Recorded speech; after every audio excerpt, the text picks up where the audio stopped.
Assalamualaikum warahmatullahi wabarakatuh. Nama saya Ika Novitasari dengan NIM 2064104. Saya dari Prodi PGSD kelas A2 ingin menjelaskan tentang Pedoman Umum Ejaan Bahasa Indonesia. Pedoman Umum Ejaan Bahasa Indonesia atau PUEBI yaitu ada pengertian, sejarah singkatan ejaan dibagi menjadi 5. 1. Ejaan Van Ophusen. 2. Ejaan Suwandi. 3. Ejaan Melindo. 4. Ejaan Bahasa Indonesia yang disempurnakan atau biasa disebut EYD. Yang kelima, sejarah PUEBI. Lalu ada pemakaian huruf dibagi menjadi 6. 1. Huruf abjad. 2. Huruf vokal. 3. Huruf konsonan. 4. Huruf diftong. Yang kelima, huruf konsonan. Yang keenam, huruf kapital. Kita akan bahas satu persatu, yaitu yang pertama, pengertian ejaan. Ejaan adalah tata bahasa dalam bahasa Indonesia yang mengatur penggunaan bahasa Indonesia dalam tulisan, mulai dari pemakaian dan penulisan huruf kapital dan huruf miring, serta unsur penerapan. Ejaan diartikan sebagai tata bahasa yang disempurnakan. Dalam penulisan karya ilmiah, perlu adanya aturan tata bahasa yang menyempurnakan karya sebuah tulis. Pengertian kata ejaan berbeda dengan kata mengeja. Mengeja adalah kegiatan melafalkan huruf, suku kata atau kata, sedangkan adalah ejaan suatu sistem aturan yang lebih luas dari sekedar masalah pelafalan. Sejarah ejaan. 1. Yaitu sejarah Van Ophusen. Pada tahun 1901, ejaan bahasa Melayu dengan huruf Latin yang disebut ejaan Van Ophusen ditetapkan. Ejaan tersebut dirancang oleh Van Ophusen dibantu oleh Engku Nawawi, gelar Sultan Ma'mur, dan Muhammad Taib Sultan Ibrahim. Hal-hal yang menonjol dalam ejaan ini adalah sebagai berikut. A. Huruf J untuk menuliskan kata-kata jah, pajah, sajang. Yang B. Huruf OE untuk penulisan kata-kata goeroe, itoe, oemoer. Yang C. Tanda dikritik seperti tanda diakritik seperti koma, ain, dan tanda trema untuk penulisan kata-kata makmur, akal, tak, pak, dinamai. Yang kedua, ejaan Suwandi. Pada tanggal 19 Maret 1947, ejaan Suwandi diresmikan menggantikan ejaan Van Ophusen. Ejaan baru itu oleh masyarakat diberikan julukan ejaan Republik. Hal-hal yang perlu diketahui sehubungan dengan pergantian ejaan itu adalah sebagai berikut. Huruf OE diganti dengan U, seperti pada guru, itu, umur. B. Bunyi hamzah dan bunyi sentak ditulis dengan K, seperti pada kata-kata pak, pak, maklum, rakyat, rakjat. Yang C. Kata ulang boleh ditulis dengan kata dua, seperti anak dua, berjalan-jalan, ke barat-baratan. D. Awalan di dan kata depan di kedua-duanya ditulis serangkai dengan kata yang mengikuti, seperti kata depan di pada di rumah, di kebun, disamakan dengan imbuhan di pada ditulis dikarang. Yang ketiga, ejaan Melindo. Pada akhir 1959, sidang perutusan Indonesia dan Melayu Slamet Mulyana Syekh Nabi bin Ismail Ketua menghasilkan konsep ejaan bersama yang kemudian dikenal dengan nama ejaan Melindo, Melayu Indonesia. Perkembangan politik selama tahun-tahun berikutnya mengurungkan peresmian ejaan itu. Yang keempat, ejaan bahasa Indonesia yang disempurnakan atau biasa disebut EYD. Pada tanggal 16 Agustus 1972, Presiden Republik Indonesia meresmikan pemakaian ejaan bahasa Indonesia.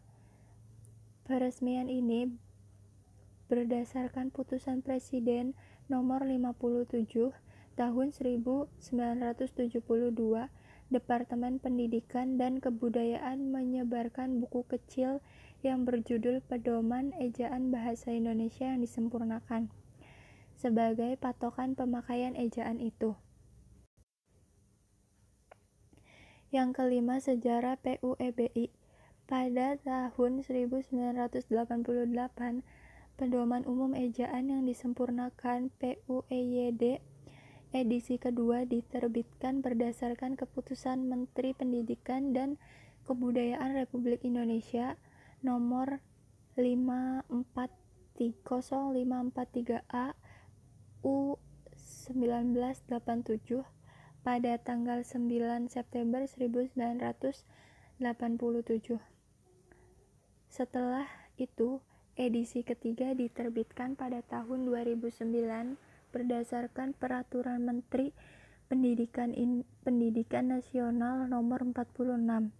Pada tahun 2016 berdasarkan Keputusan Menteri Pendidikan dan Kebudayaan Dr. Anies Baswedan, Pedoman Umum Ejaan Bahasa Indonesia yang disempurnakan PUEYD diganti menjadi Pedoman Umum Ejaan Bahasa Indonesia yang menyempurnakan naskahnya disusun oleh Pusat Pengembangan dan Perlindungan, Badan Pengembangan dan Pembinaan Bahasa. Pemakaian huruf. Yang C, pemakaian huruf, yaitu 1. Huruf abjad. Huruf abjad terdiri dari 26 huruf, yaitu A, B, C, D, E, F, G, H, I, J, K, L, M, N, O, P, Q, R, S, T, U, V, W, X, Y, Z. Yang kedua, huruf vokal. Huruf yang terdiri atas 5 huruf A, I, U, E, O. Yang ketiga, huruf konsonan. Huruf konsonan terdiri atas 21 huruf, yaitu B, C, D, F, G, H, J, K, L, M, N, P, Q, R, S, T, V, X, Y, dan Z. Yang keempat, huruf diftong. Di dalam bahasa Indonesia terdapat 4 diftong yang dilambangkan dengan gabungan huruf vokal A, I, A, U, E, I, dan O, I. Contoh ain, syaitan, aula, amboy. Yang kelima, gabungan huruf konsonan.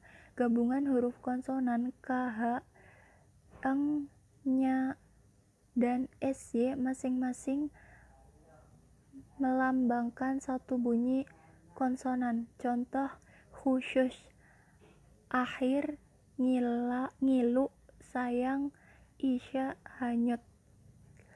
Yang keenam, huruf kapital. Pemakaian huruf kapital dan huruf miring. 1. Huruf kapital atau huruf besar. Yang kedua, huruf miring. B. Penulisan kata. 1. Kata dasar yang berupa kata dasar ditulis sebagai satu kesatuan. Contoh, buku itu sangat tebal. Yang kedua, kata turunan. A. Imbuhan. Contoh, bergeletar, dikelola. B. Jika dasar berupa gabungan kata. Contohnya, bertepuk tangan, garis bawahi. Kata ulang. Bentuk ulang ditulis secara lengkap dengan menggunakan tanda hubung. Contohnya, anak-anak, buku-buku, kuda-kuda. Yang keempat, gabungan kata. A. Majemuk. Contohnya, duta besar, kambing hitam, kereta api cepat luar biasa, orang tua. Yang B. Gabungan kata berikut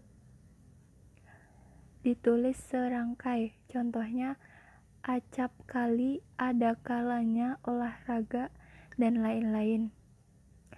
Yang C. Gabungan kata yang termasuk istilah khusus yang mungkin menimbulkan kesalahan pengertian dapat ditulis dengan tanda gabung strip. Contohnya, mama papa saya, mesin hitung jam, dan lain-lain.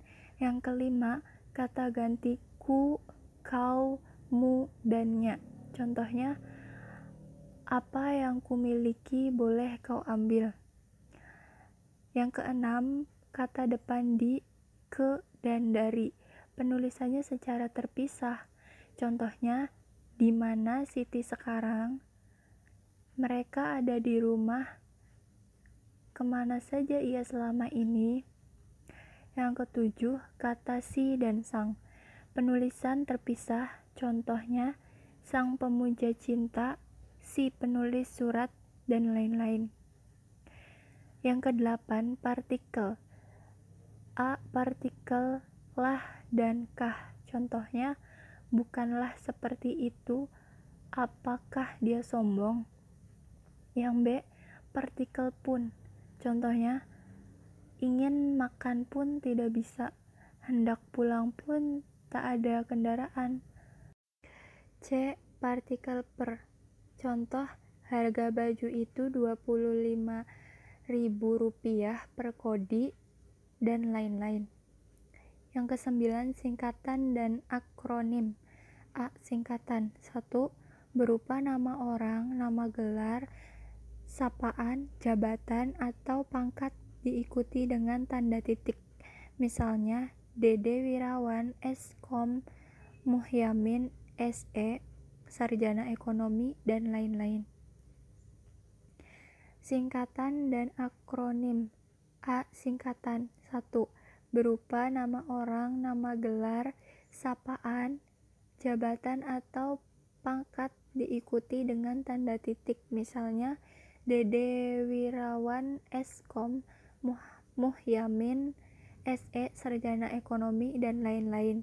Singkatan nama resmi lembaga pemerintah, badan, atau organisasi, serta dokumen resmi yang terdiri atas huruf awal kata ditulis dengan huruf kapital dan tidak diikuti dengan tanda titik. Misalnya, DPR, Dewan Perwakilan Rakyat, SMA, Sekolah Menengah Atas. Yang ketiga, singkatan umum yang terdiri atas 3 huruf atau lebih diikuti satu tanda titik, misalnya, dan lain-lain. A.N atas nama, S.D sampai dengan. Yang keempat, lambang kimia. Contoh, Kg kilogram, Cu atau kuprum, dan lain-lain. Yang B. Akronim. 1. Akronim nama diri yang gabungan huruf awal, gabungan suku kata, ataupun gabungan huruf dan suku kata. Contoh, 1. ABRI, Angkatan Bersenjata Republik Indonesia.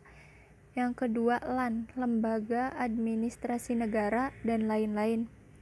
2. Akronim nama diri yang gabungan suku kata dari deret kata ditulis dengan huruf awal.